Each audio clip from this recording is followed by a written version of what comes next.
گھر میں کوئی تھا، فوراً احساس ہو گیا، کسی کے ہونے کا احساس۔ میں خود نہیں آیا، مجھے بھیجا گیا۔ تم میرے گھر میں کیسے داخل ہوئے؟ وہ کہتے ہیں خدا کی قسم اگر تم نے مجھے اس کے بارے میں بتا دیا تو میں اس کے پاس چلا جاؤں گا اور پھر اس کے ساتھ ہی رہوں گا۔ وہ کوئی اور نہیں، آپ ہی ہیں، میں ہوں اسرائیل، موت کا فرشتہ۔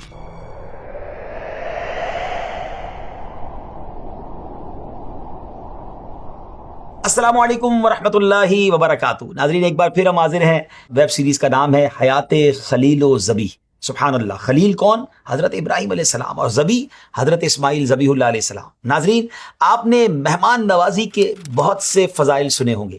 حدیث مبارکہ میں آتا ہے کہ آدمی جب اللہ تعالیٰ کی رضا کے لیے اپنے بھائی کی مہمان نوازی کرتا ہے اور اس کی کوئی جزا اور شکریہ نہیں چاہتا تو اللہ پاک اس مہمان نوازی کرنے والے کے گھر میں 10 فرشتوں کو بھیج دیتا ہے جو پورے سال تک اللہ پاک کی تسبیح و تحلیل اور تکبیر پڑھتے ہیں اور اس بندے کے لیے مغفرت کی دعا کرتے رہتے ہیں۔ اور جب سال پورا ہو جاتا ہے تو ان فرشتوں کی پورے سال کی عبادت کے برابر اس شخص کے نامہ اعمال میں عبادت لکھ دی جاتی ہے، اور اللہ پاک کے ذمہ کرم پر ہے کہ اس کو جنت کی پاکیزہ غذائیں، جنت الخلد اور نا فنا ہونے والی بادشاہی میں کھلائے۔ اس طرح کی اور بھی مختلف حدیثیں مہمان نوازی کی فضیلت پر کتابوں میں آتی ہیں۔ یقیناً آپ نے سنی بھی ہوں گی، فضائل تو آپ نے سنے ہوں گے مہمان نوازی کے، لیکن کیا آپ یہ جانتے ہیں کہ سب سے پہلے مہمان نوازی کس نے کی؟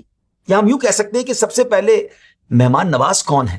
حدیث پاک میں سوال کا جواب لیتے ہیں صحابی رسول حضرت ابو ہریرہ رضی اللہ تعالیٰ عنہ بیان فرماتے ہیں کہ نبی کریم علیہ الصلوۃ والسلام نے ارشاد فرمایا، سب سے پہلے جس نے کسی مہمان کی مہمان نوازی فرمائی وہ حضرت ابراہیم علیہ نبینا علیہ الصلوۃ والسلام ہے۔ حضرت مفتی احمد یار خان نعیمی رحمۃ اللہ تعالیٰ اس بات کی وضاحت کرتے ہوئے فرماتے ہیں کہ حضرت ابراہیم علیہ الصلوۃ والسلام سے پہلے کسی نے مہمان نوازی کا اتنا اہتمام نہ کیا جتنا آپ نے کیا۔ آپ علیہ السلام تو بغیر مہمان کے کھانا ہی نہیں کھاتے تھے۔ حضرت عبید بن عمیر رحمۃ اللہ تعالیٰ فرماتے ہیں ایک دن جب حضرت ابراہیم علیہ السلام کے پاس کوئی مہمان نہ آیا تو آپ علیہ السلام مہمان کی تلاش میں نکلے، لیکن آپ نے کوئی ایسا انسان نہ پایا جسے آپ مہمان بناتے، سو آپ علیہ السلام اپنے گھر کی طرف لوٹ آئے۔ آپ علیہ السلام جب گھر پہنچے تو گھر میں ایک شخص کو کھڑے دیکھا۔ آپ علیہ السلام نے اس سے فرمایا، اے بندہ خدا، تجھے کس نے میرے گھر میں داخل کیا؟ اس نے جواب دیا، میں اپنے رب کی اجازت سے آپ کے گھر میں داخل ہوا۔ حضرت ابراہیم علیہ السلام نے فرمایا، تم کون ہو؟ عرض کی، ملک الموت یعنی موت کا فرشتہ عزرائیل ہوں۔ پھر کہا، مجھے میرے رب نے اپنے بندوں میں سے ایک بندے کی طرف بھیجا ہے تاکہ اسے خوشخبری دوں کہ اللہ تعالیٰ نے اسے اپنا خلیل بنا لیا، اپنا دوست بنا لیا۔ آپ علیہ السلام نے ملک الموت سے کہا، مجھے بتاؤ وہ کون ہے؟ خدا کی قسم اگر تم نے مجھے اس کے بارے میں بتا دیا اور وہ کسی دور دراز شہر میں ہوا تو بھی میں اس کے پاس چلا جاؤں گا، پھر اس کے ساتھ ہی رہوں گا یہاں تک کہ موت ہمارے درمیان جدائی کر دے۔ ناظرین، بات ایسی تھی نا، اللہ کے دوست کا پتہ چل رہا تھا تو آپ اتنے ایکسائٹڈ ہو گئے کہ مجھے اس کا پتہ بتا دو، میں اس کے پاس جا کر رہوں گا۔ مگر امیزنگ بات اس سے آگے ہے کہ ملک الموت علیہ الصلوۃ والسلام نے جواب دیتے ہوئے کہا کہ اے ابراہیم، وہ بندے آپ ہی ہیں۔ یہ سن کر آپ علیہ السلام نے تعجب سے فرمایا کہ میں؟ عرض کی، جی ہاں۔ پھر آپ نے پوچھا، اے ملک الموت، مجھے اللہ تعالیٰ نے کس سبب سے اپنا خلیل بنا لیا؟ ملک الموت نے عرض کی، کیونکہ آپ لوگوں کو عطا کرتے ہیں اور ان سے کوئی سوال نہیں کرتے۔ ناظرین، ذرا یہاں غور کیجئے کہ کس وصف کی بنا پر آپ کو یہ شرف ملا کہ سوال نہیں کرتے لوگوں سے بلکہ عطا کرتے ہیں۔ ہمیں بھی سیکھنا ہے کہ دنیا والوں سے سوال نہیں کرنا، مشکل بھی آ جائے تو خوددار رہنا ہے، ہاتھ پھیلانا ہے تو رب کی بارگاہ میں پھیلانا ہے۔ ہاں، ہمیں کیوں کسی کو اپنا غم بتانا ہے، کیوں کسی کو اپنا دکھ بتانا ہے؟ ایک بڑا پیارا شعر ہے نا، کسی کا احسان کیوں اٹھائیں، کسی کو حالات کیوں بتائیں، تم ہی سے مانگیں کہ تم ہی دو گے، تمہارے در سے ہی لا لگی ہے۔ اپنی مشکل اپنے رب کو بتائیں، دنیا والوں کو نہ بتائیں، اور کوشش کریں کہ ہماری وجہ سے لوگوں کو کچھ ملے۔ ہم لوگوں کی نعمتوں پر، لوگوں کے مال پر، لوگوں کی چیزوں پر نظر نہ رکھیں۔ آگے چلتے ہیں۔ اسی طرح ایک اور حدیث پاک میں صحابی رسول حضرت عمر بن خطاب رضی اللہ تعالیٰ عنہ سے روایت ہے کہ نبی کریم علیہ الصلوۃ والسلام نے ارشاد فرمایا، اللہ تعالیٰ نے میرے دوست جبریل علیہ السلام کو حضرت ابراہیم علیہ السلام کی طرف یہ پیغام دے کر بھیجا، اے ابراہیم، میں نے تمہیں اس لیے خلیل نہیں بنایا کہ تم میرے سب سے زیادہ عبادت گزار بندے ہو، بلکہ اس لیے اپنا خلیل بنایا ہے کہ تمہارا دل اہل ایمان کے دلوں میں سب سے زیادہ سخی ہے۔ سبحان اللہ، پتہ کیا چل رہا ہے؟ اللہ کو سخی بڑا پسند ہے۔ اللہ مجھے اور آپ کو سخی بنا دے۔ ناظرین، حضرت اکرمہ رضی اللہ تعالیٰ عنہ فرماتے ہیں حضرت ابراہیم علیہ السلام کو ابو الضیفان یعنی بہت بڑے مہمان نواز کہا جاتا تھا۔ آپ علیہ السلام کے مکان عالی شان کے 4 دروازے تھے تاکہ کوئی بھی آپ کی مہمان نوازی سے محروم نہ رہے۔ اس طرح اور بھی بہت سے کام ایسے ہیں جو سب سے پہلے حضرت ابراہیم علیہ السلام نے کیے۔ جی ہاں، آپ کی انوینشنز ہیں۔ لوگ کہتے ہیں نا کہ سب سے پہلے دنیا میں فلاں چیز فلاں نے ایجاد کی۔ آئیے میں بتاتا ہوں کہ جد امجد میرے آقا علیہ السلام کے ابو الانبیاء حضرت ابراہیم علیہ السلام کی انوینشنز کیا تھی، کیا ایسی چیزیں تھیں جو سب سے پہلے آپ نے کی۔ سب سے پہلے آپ علیہ السلام نے ہی راہ خدا میں جہاد کیا۔ سب سے پہلے آپ ہی نے منبر پر خطبہ پڑھا۔ جی ہاں، آپ علیہ السلام ہی ملاقات کے وقت سب سے پہلے لوگوں سے گلے ملے، یعنی معانقہ جو ہے وہ آپ نے سب سے پہلے فرمایا۔ حضرت ابراہیم ہی وہ شخص ہیں کہ جنہوں نے سب سے پہلے سفید بالوں میں مہندی اور قطم یعنی نیل کے پتوں کا خضاب لگایا۔ آپ علیہ السلام نے ہی سب سے پہلے سلا ہوا پاجامہ پہنا۔ اور آپ علیہ السلام ہی وہ ہستی ہیں کہ جنہوں نے سب سے پہلے ثرید تیار کیا۔ یہ ثرید کیا ہے؟ یہ شوربے میں بھگوئی ہوئی روٹی کو کہتے ہیں۔ ناظرین، اللہ کریم نے اپنے پیارے نبی حضرت ابراہیم علیہ السلام کو بہت سی اعلیٰ خوبیاں عطا فرمائیں۔ آپ علیہ السلام کی بے شمار خوبیوں میں سے ایک خوبی یہ بھی تھی کہ آپ کثرت سے اللہ پاک کا ذکر کرتے تھے۔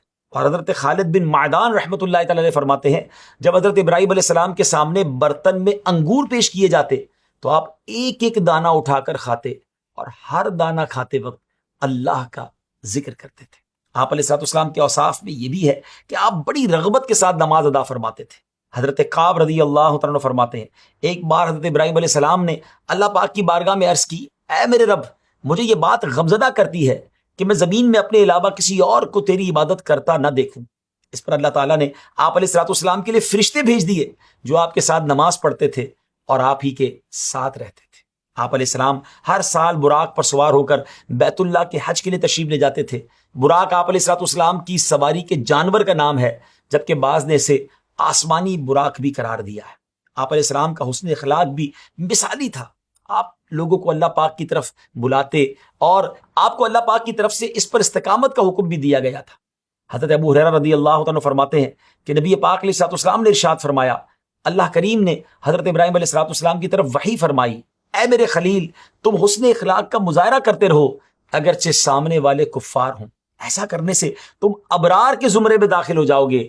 بے شک حسن اخلاق والے کے لیے میرا یہ فرمان جاری ہو چکا کہ میں اسے اپنے عرش کا سایہ دوں گا، اپنی بارگاہ اقدس سے سیراب کروں گا اور اسے اپنی رحمت کے قریب کروں گا۔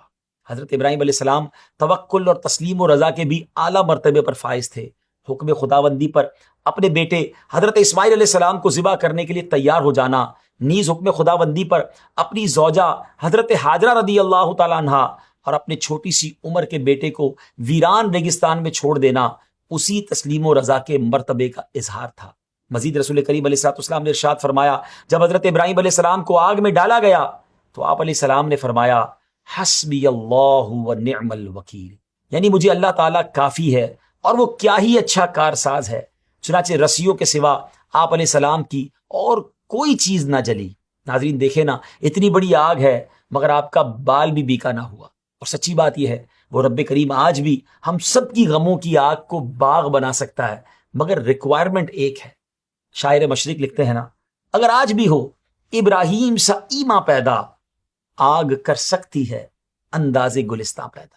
اللہ پر ویسا بھروسہ مل جائے تو آج بھی آگ جو ہے وہ باغ بن سکتی ہے۔ آپ علیہ السلام اللہ پاک کے حضور بہت ہی آہیں بھرنے والے تھے اور بہترین قوت برداشت کے مالک تھے۔ قرآن پاک میں فرمایا، ان ابراہیم لأواہ حلیم، بے شک ابراہیم بہت آہوزاری کرنے والا، بہت برداشت کرنے والا تھا۔ اللہ پاک نے آپ علیہ السلام کو علمی اور عملی قوتوں سے نوازا، جن کی بنا پر آپ علیہ السلام کو اللہ تعالیٰ کی معرفت اور عبادت پر قوت حاصل ہوئی۔ آپ علیہ السلام لوگوں کو آخرت کی یاد دلاتے اور کثرت سے آخرت کا ذکر کرتے تھے۔ اللہ پاک ارشاد فرماتا ہے، وَاذْكُرْ عِبَادَنَا إِبْرَاهِيمَ وَإِسْحَاقَ وَيَعْقُوبَ أُولِي الْأَيْدِي وَالْأَبْصَارِ إِنَّا أَخْلَصْنَاهُمْ بِخَالِصَةٍ ذِكْرَ الدَّارِ وَإِنَّهُمْ عِندَنَا لَمِنَ الْمُصْطَفَيْنَ الْأَخْيَارِ، جس کا ترجمہ ہے، اور ہمارے بندوں ابراہیم اور اسحاق اور یعقوب کو یاد کرو جو قوت والے اور سمجھ رکھنے والے تھے۔ بے شک ہم نے انہیں ایک کھری بات سے چن لیا، وہ اس آخرت کے گھر کی یاد ہے، اور بے شک وہ ہمارے نزدیک بہترین چنے ہوئے بندوں میں سے ہیں۔ اللہ پاک سے دعا ہے کہ وہ ہمیں بھی حضرت ابراہیم علیہ السلام کی سیرت کو اپنانے کی توفیق عطا فرمائے، آپ کے اخلاق کریمہ کا صدقہ ہمیں بھی نصیب فرمائے، آمین بجاہ نبی الامین صلی اللہ علیہ وسلم۔ اسی دعا کے ساتھ آج کے ایپیسوڈ کا اختتام کرتے ہیں۔ انشاءاللہ اگلے ایپیسوڈ میں پھر حاضر ہوں گے ایک نئے ٹاپک کے ساتھ۔ ہمیں اجازت دیجیے۔ السلام علیکم ورحمۃ اللہ وبرکاتہ۔